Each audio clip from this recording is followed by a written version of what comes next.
My dear students, this time we are going to discuss certain topics in fluid mechanics and pumps in course outcome 3. Okay, so this is actually interpreting the major and minor losses, and also we will be learning certain concepts in application of dimensional analysis in model studies. Okay, so first one will be our flow through pipes. What it is introduction is pipe is actually a passage which is a closed perimeter, and through which what happens is the fluid will be flowing under pressure. So the fluid flowing in the pipe will be always subjected to the resistance. Y2 will have. See, you consider as a particle, it's flowing through the pipe. Okay, so the adjacent particle will be offering a shear stress on that particular particle, and another one is there will be resistance on the surface of pipe. Now it is not allowed to slide it. Okay, when it is overcoming this resistance only, it will be starting to flow. Okay, so this is called as your frictional resistance. Next one, actually head loss. Before that we'll be going for depending upon the types of flow, you may have the head loss. This will affect your head loss. So I'm going for laminar flow and turbulent flow. What is meant by laminar flow? So laminar flow means it is the fluid will be traveling very smoothly, and it will follow a regular path. Okay, so actually there will be no disturbances or any turbulence or anything else. So next one is the turbulent flow. It's a type of flow. What happens? The fluid will be undergoing irregular fluctuations and mixing, so we can't predict easily how the fluid will be flowing. So somewhat it will be random movement. Okay. So the types of losses we classify as major losses and minor losses. And minor losses will be sudden enlargement at the entrance and due to pipe fitting. So again what happens is the sudden enlargement, and also it has sudden contraction at the entrance and the exit. See, consider a fluid is flowing in the pipe, suddenly it is enlarging, it is contracting, okay, and again it is entering the pipe, it is exiting the pipe. So these will be the minor losses. Okay, major losses will be frictional losses, that is we saw, isn't it? So here it's called as frictional resistance, that will be the major losses. Okay, what is major loss? The loss of head due to frictions, we call it as a major loss. So it will be depending upon the velocity of flow, the diameter of pipe, and also the roughness. So what we call it as HF is equal to F LVD square by 2GD. So it will be depending upon the length, the velocity of flow, and also the diameter. Okay, so this will have, you can see that when the diameter and HF will be inversely proportional. Okay.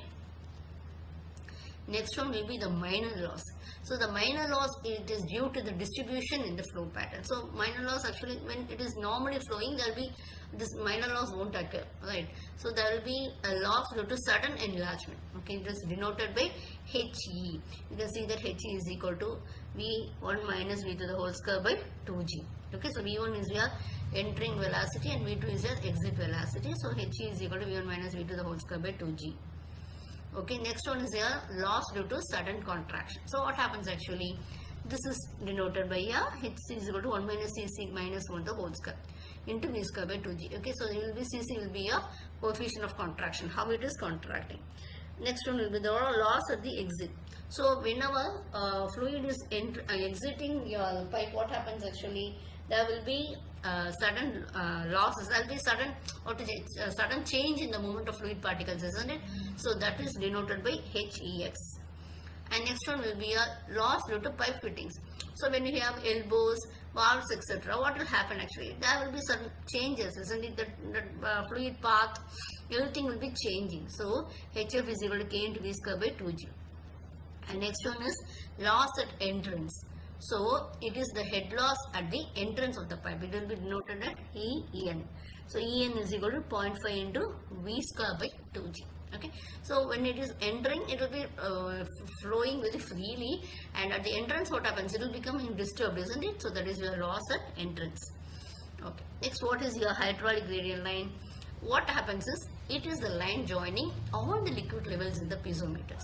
When we are measuring the pressure means of piezometers, this hydraulic gradient line will be obtained. It will be line. The point will be marked, and what happens here? The point is marked, isn't it? So that will be joining. So we will get your hydraulic gradient line. So it will be a sum of your pressure and also the datum head. The slope of HGL, we call it as the hydraulic gradient. Okay, so the total energy line. So what happens actually? It is the graphical representation of the total head. That I just go on. Sorry, here is actually what it is: sum of pressure head and datum head alone. Right? Okay. So this is here it is actually we get plus Z also. Here we have your pressure head, the velocity head. This velocity head was absent in the case of your hydraulic gradient line. You can see, right? P plus rho g plus Z alone is there. P by, but here what do we have? We have v square by 2g also. If datum is 0, then the energy grade line is TL. Okay. Next one, pipes in series. See what we call it as a pipes in series. In this, one pipeline is being joined to one or the other pipelines in a continuation. So then we constitute pipes in series, right? How it is actually the discharge? Q1 is equal to Q2 is equal to Q3. So this you know very well. The formula for your discharge is A1, Q is equal to A into V. Q1 is equal to A1 into V1. The discharge will be the same throughout your pipe, right? So when we are neglecting the minor losses, the total head is H is equal to HF1 plus HF2 plus HF3. So what happens here? The coefficient of friction may vary, right? F may vary if the material is different or anything else. So it will be, and this HF1 we know depends upon the length also, velocity also, and again the diameter also. Okay, so that is FLV square by 2GD1. So that is the formula, right? I am substituting this Q is equal to A1 V1 and I am getting this formula. Next one is pipes in parallel. What happens actually? A pipe is being divided into two parallel pipes. This is very essential. This connection is very essential. When we want to supply water to different areas, what happens? You will have this parallel sections, isn't it? So then how will you get the total discharge? So Q is will be equal to Q1 plus Q2 plus Q3. Similarly, HF1 will be HF2 is equal to this HF will be equal to HF1 will be equal to HF2. Okay. In that, what we happened actually, we added. Please you see the difference. And also Q1 is equal to Q2 plus Q3. Then we got in series you have it as your equal symbol, whereas you get it as your summation will be done in your parallel, right? So Q will be a Q1 plus Q2 plus Q3. Okay, we are substituting this. I am getting this formula. So, this the normal conditions of pipes what we see is this configurations. Next one, what is siphon actually? Siphon, how it is this you can see many projects, you see many videos also you can see. See actually normally water will be flowing from here top to bottom. Sometimes without naturally I am speaking, without any motor or anything else, but sometimes it occurs in reverse also. So I can say the siphon is a long bent pipe which is used to convey liquid from a reservoir at a higher elevation when two are separated by a high level ground earth. That's very different, and you can do this experiment and enjoy it. Okay, so you can try it at your home. This you can see many videos in this. So the highest point of the siphon, that is the point above the free surface, we call it as a summit. Okay, so the portion of the siphon which is connected with the source reservoir, we call it as the inlet leg, and the outer one we call it as the outlet leg. Okay, and the flow through siphon will be only possible if the pressure at the summit, the topper level, is below the atmospheric pressure. That is an important condition. Okay, so if it has to be occurring naturally, then something has to be different from the natural conditions. So that is the summit pressure should be less than the atmospheric pressure. Okay, but it shouldn't be lower than the saturation pressure of the liquid. Otherwise, what will happen? Vapors will be starting and cavitations will occur, and there will be no flow of water. Right. So applying the Bernoulli's equations, we get this formula. How it is? This I can say this is actually used for carrying water from one reservoir to another. They can be separated by a hill and bridge, and water is actually flowing from this. You can see the direction level. Okay, and emptying the liquid tank which is not having any other outlet. If you don't have any, that's actually we don't have like this. But I'm saying, but you can do this. You can have this simple experiment. Okay, which is empty water channel not provided with any outlet slice.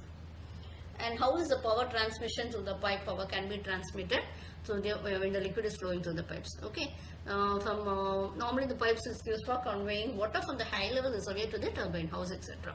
So what happens actually, the power transmitted will be depending upon the weight of liquid flowing through the pipe and also the total head available, right, which is equal to W into H minus capital H minus small h. So that is what it is actually. Capital H is variable weight, and capital H, that is HF. Why I am putting as HF, that is the frictional losses, you will have to subtract it from the head available at the outlet of the pipe. Okay. What's water hammer in pipes? Is actually water, what happens is while flowing in the pipe possesses momentum due to some velocity of water. What happens is water is flowing and you're making it suddenly stop it by means of closing the valve. What will happen? That water will have a certain momentum, isn't it?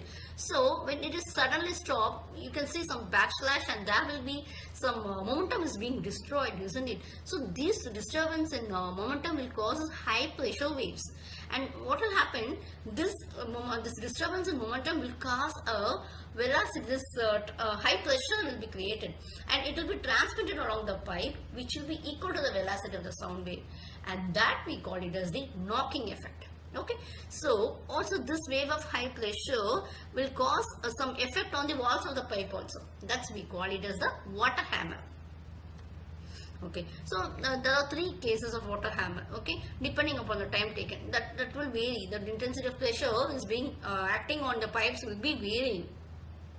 The water vapor when the valve is gradually closed, that is okay, that will be different.